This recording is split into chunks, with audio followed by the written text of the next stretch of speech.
আমি আমার দর্শকদের সাথে শেয়ার করার জন্য দেখাচ্ছি। এই যে কীরকম সফট হয়েছে, আমি একটা ভেঙে দেখিয়ে দিব। এই যে একদম বাহিরের মতো মুসমুসে, খেতে অনেক মজা হয়। এই যে আজকে পর্যন্ত, আল্লাহ হাফেজ। আসসালামু আলাইকুম। আজকে আমি নিমকি রেসিপি দেখাবো। তো নিমকি বানানোর জন্য আমি আটা নিয়ে নিলাম 2 কাপ। এখন আমি কালি জিরা দিয়ে দিব 1 চামচ, লবণ দিয়ে দিব। লবণের পরিমাণটা একটু বেশি দিতে হবে, এটা একটু নোনতা সেই জন্য। আর আমি এখানে দিয়ে দিব চিনি 1 চামচ স্বাদটা বাড়ার জন্য। আর দিয়ে দিব হলো বেকিং পাউডার। আর দিয়ে দিব হলো 1 চিমটি খাবার সোডা। সবগুলো দিয়ে আমি ভালো করে এগুলোকে হাত দিয়ে মিক্স করে নিব এভাবে করে। এখন আমি দিয়ে দিব 2 টেবিল চামচ তেল। এটা হলো রেগুলার রান্না করার তেল। তেলটা দিয়ে ভালো করে আমি গুঁড়ির সাথে মিক্স করে নেব এগুলা। এখানে চাইলে ময়দাও দিতে পারেন, আটা দিয়েও করা যায়। আমি আজকে আটা দিয়ে করলাম। এই যে হাত দিয়ে আমি ভালো করে এগুলোকে মিশিয়ে নিলাম। হাতে মুট করলে যাবে। এভাবে হয়ে গেলে তাহলে আমি এখানে পানি অ্যাড করব, নর্মাল তাপের পানি। ঠান্ডা পানিটা দিলে হবে, এখানে গরম পানি দেওয়া যাবে না। এখন আমি পানি দিয়ে দিব। পানিটা একটু একটু করে বুঝিয়ে দিতে হবে, বেশি দিলে আবার নরম হয়ে যাবে। এই আটাটা কিন্তু নরম করা যাবে না, এটা পরোটার আটার মতন একটু শক্ত রাখতে হবে। এখন আমি ভালো করে আটাটা নিয়ে পানিটা নিয়ে মুখবো। এটা আমার আর একটু পানি লাগবে, আটাটা একটু শক্ত। আমি এখানে 1 বাটি পানি নিয়ে নিলাম। একটু পানি আমার হয়ে লাগছে, যে আর একটু দিয়ে দিলাম। এখন আমি ভালো করে আটাটাকে মথে নিব, একটা ডো বানাবো। একদম ভালো করে হাত দিয়ে একটা খামি বানিয়ে ফেলবো।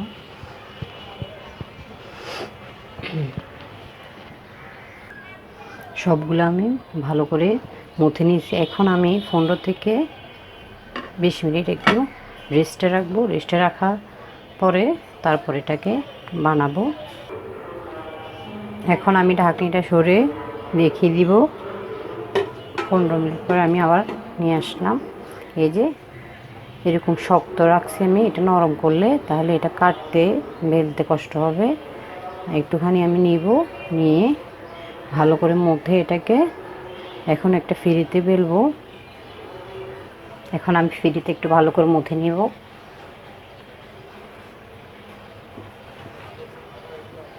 বাসায় বসে সামান্য উপকরণ দিয়ে এই নাস্তাটা বানানো যায়।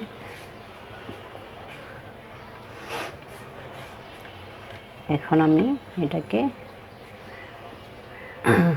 একটুখানি বেলে দেখাচ্ছি। আস্তে হাতে বেলতে হবে। এই রুটিটা কিন্তু সুন্দর করে বেলা যাবে না, কারণ হচ্ছে এখানে কালি জিরে আছে। আস্তে আস্তে করে এটাকে এভাবে করে বেলতে হবে। আমি দেখিয়ে দিই, এটাতে কিন্তু গুঁড়ি দেওয়া যাবে না। এটা আস্তে আস্তে করে এভাবে করে, চাইলে একটুখানি দিলে ভালো, গুঁড়িটা দিলে ফুরে যাবে নিমকিটা। আমি আস্তে আস্তে করে এভাবে বেলে নিচ্ছি।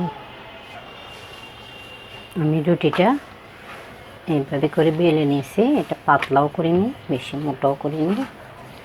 এই যে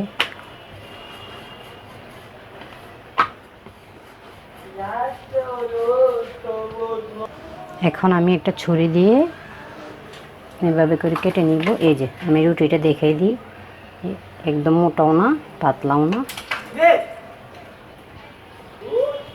যে আমি পুরোটা এভাবে করে কেটে নিলাম, বেশি চিকনও না মোটাও না। এখন আমি 4 কোণা করে কেটে নিচ্ছি। দেখুন যে আমার কাছে মনে হয় ছুরি দিয়ে কাটলে এটা সুবিধা বেশি।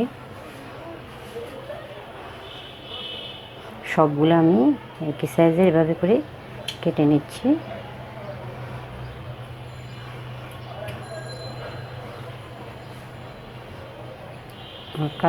সবগুলো কাটা শেষ হয়ে গেলো। এখন আমি একটা ফ্রাই প্যানে তেল গরম দিই।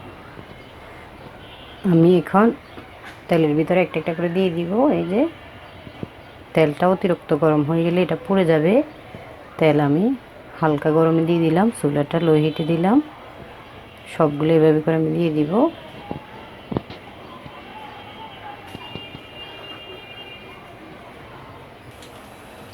আমি সবগুলো এভাবে দিয়ে দিলাম। এখন একটু উল্টি পাল্টে দিব। মাশাআল্লাহ ফুলকো হয়েছে, এগুলা দেওয়ার সাথে সাথে ফুলকো হয়ে গেছে।